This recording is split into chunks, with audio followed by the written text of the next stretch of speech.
Hi hello everyone. இன்றைக்கி நம்ம பார்க்க போகிறது ஒரு பன்னீர் வச்சு ஒரு இண்டோ சைனீஸ் ஒரு ஃப்யூஷன் டிஷ். ரொம்ப சிம்பிளாக ஜஸ்ட் ஒரு 5 to 6 மினிட்ஸில் நம்ம எந்த ஒரு ப்ரிப்ரேஷன்ஸும் இல்லாமல் சிம்பிளாக ரொம்ப டேஸ்டியாக இந்த பன்னீர் ஃப்ரை ட்ரை பண்ணி பாருங்கள்.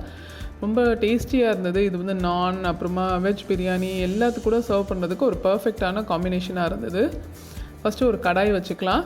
அந்த கடாயில் ஒரு 2 டேபிள் ஸ்பூன்ஸ் அளவுக்கு நான் இப்போ பட்டர் ஆட் பண்ணியிருக்கேன். பட்டர் கொஞ்சம் தாராளமாக ஆட் பண்ணால் தான் நல்லாயிருக்கும் ஃப்ளேவர் இந்த டிஷ்ஷுக்கு. இதில் ஒரு மீடியம் சைஸ் வெங்காயம் இதில் தின்னாக ஸ்லைஸ் பண்ணி அதை லைட்டாக நம்ம பிங்கிஷ் கலர் ஆகிற வரைக்கும் வதக்கிக்கலாம். இதில் மொத்தம் 2 ஆனியன்ஸ் யூஸ் பண்ணியிருக்கேன். ஒன்று இதில் வதக்கிட்டு ஒன்று க்யூப்ஸாக கட் பண்ணி வச்சுக்கலாம் நம்ம லேட்டர் ஸ்டேஜில் ஆட் பண்ணுறதுக்காக. இப்போ ஆனியன்ஸ் கொஞ்சம் பிங்கிஷாக வதங்கட்டும். இந்த ஸ்டேஜில் நல்லா க்யூபாக கட் பண்ண பன்னீர் ஆட் பண்ணிக்கலாம். இந்த பன்னீரில் இந்த பட்டரோட ஃப்ளேவர்லாம் இறங்கணுன்னா இந்த ஸ்டேஜில் நம்ம பன்னீர் ஆட் பண்ணால் கரெக்டாக இருக்கும்.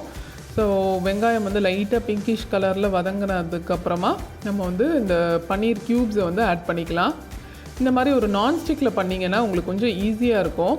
இந்த மாதிரி ஷேக் பண்ணிங்கன்னாலே உங்களுக்கு நல்லா டாஸ் பண்ணிங்கன்னாலே உங்களுக்கு அந்த பன்னீரும் அந்த பட்டர் நல்லா கோட் ஆகி இந்த மாதிரி ஒரு கோல்டன் கலரில் வந்துடும். ஒரு 5 to 10 மினிட்ஸ் நீங்கள் ஒரு மீடியம் ஃப்ளேமில் விட்டிங்கன்னா இந்த மாதிரி கோல்டனாக உங்களுக்கு கோட் ஆகி வந்துடும் பன்னீர். இந்த ஸ்டேஜில் ஒரு மீடியம் வெங்காயம் நல்லா க்யூபாக கட் பண்ணது, அதுக்கப்புறமா 1 டீஸ்பூன் சில்லி பவுடர், 1 டீஸ்பூன் அளவுக்கு ஜிஞ்சர் கார்லிக் பேஸ்ட்.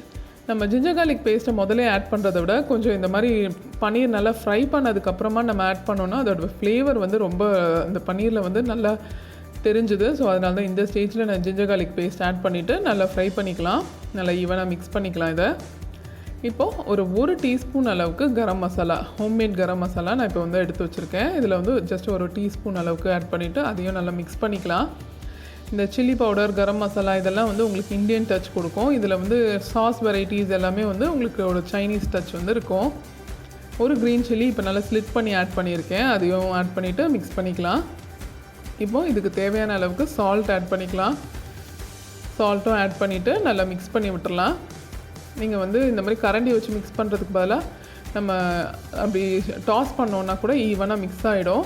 இப்போ கேப்சிகம், அதுக்கப்புறமா தக்காளி, ஒரு தக்காளி நான் இப்போ கட் பண்ணி ஆட் பண்ணியிருக்கேன். இதை வெங்காயம் தக்காளி அந்த மாதிரி வதக்கிட்டு அந்த மாதிரி பண்ணக்கூடாது.